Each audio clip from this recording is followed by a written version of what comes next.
नमस्कार मित्रांनो. नमस्कार. मी कुमारी सानू भाऊरावजी घोणमोडे, मुक्काम मचारणा, तालुका लाखनी, जिल्हा भंडारा येथील रहिवासी असून मी जिल्हा परिषद डिजिटल पब्लिक स्कूल खराशी इथे इयत्ता 5व्या वर्गात शिकणारी विद्यार्थिनी आहे. मित्रांनो स्वातंत्र्यानंतर 26 जानेवारी 1950 रोजी राज्यघटना अंमलात आली. कारण स्वराज्यानंतर सुराज्याची स्वप्ने भारतीय जनता पाहू लागली. पंडित जवाहरलाल नेहरू, सरदार वल्लभभाई पटेल आणि लाला लजपत राय यांच्या नेतृत्वाखाली भारत सुखाने नांदेल असे दिसू लागले. पण हाय रे दैवा, स्वातंत्र्यानंतर कर्तव्यपूर्तीच्या समाधानाबरोबरच मनात स्वार्थ जागू लागला. सत्ता मिळवण्यासाठी पैशाचा स्वार्थ कडसाला पोहोचला. अहो प्रेतावरच्या टाळूवरचा लोणी खाण्यातच लोक धन्यता मानू लागले. गोरगरिबांना देऊ गेलेली मीठ भाकरी त्यांच्यापर्यंत पोहोचणार आणि अशातच भ्रष्टाचार नावाचा एक नवीन शिष्टाचार देशात सर्वसंमत झाला.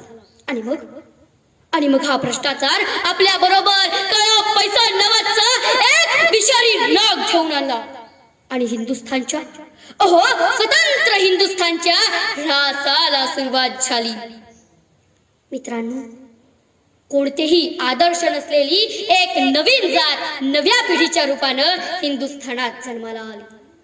स्वार्थ त्यांचा धर्म आहे, भ्रष्टाचार ही त्यांची संस्कृती आहे, काळा पैसा हाच त्यांच्या परमेश्वर आहे, सत्ता मिळवणे हेच त्यांचे अंतिम ध्येय आहे. आणि मित्र हो, स्वतंत्र भारताला लागलेली हीच खरी कीड आहे. आणि निवडणूक हा त्यातला वैध आणि सोपा मार्ग ठरला. सरकारी कचेऱ्या, न्यायालय, शिक्षण संस्था, विवाह संस्था, सामाजिक संस्था आणि वैद्यकीय क्षेत्र अशा सर्व क्षेत्रात स्वार्थ आणि भ्रष्टाचार हातात हात घालून वावरत आहे. सुज्ञरसिक हो, या देशात श्रमाची प्रतिष्ठा लयाला लागली. डॉक्टर बाबासाहेबांनी दिलेल्या घटनेत अहिंसा हा या देशाचा पाया होता. धर्मनिरपेक्षता हा ज्याचा दावा होता, तिथंच धर्माच्या नावाखाली हिंसेचा कल्लोळ उठू लागला. त्यागाच्या आणि देशप्रेमाच्या भावनेनं जिथं पूर्वजांनी आपले रक्त सांडले, तीच माती स्वार्थाच्या आणि धर्माच्या नावाखाली होणाऱ्या रक्तपातात रोज भिजू लागली.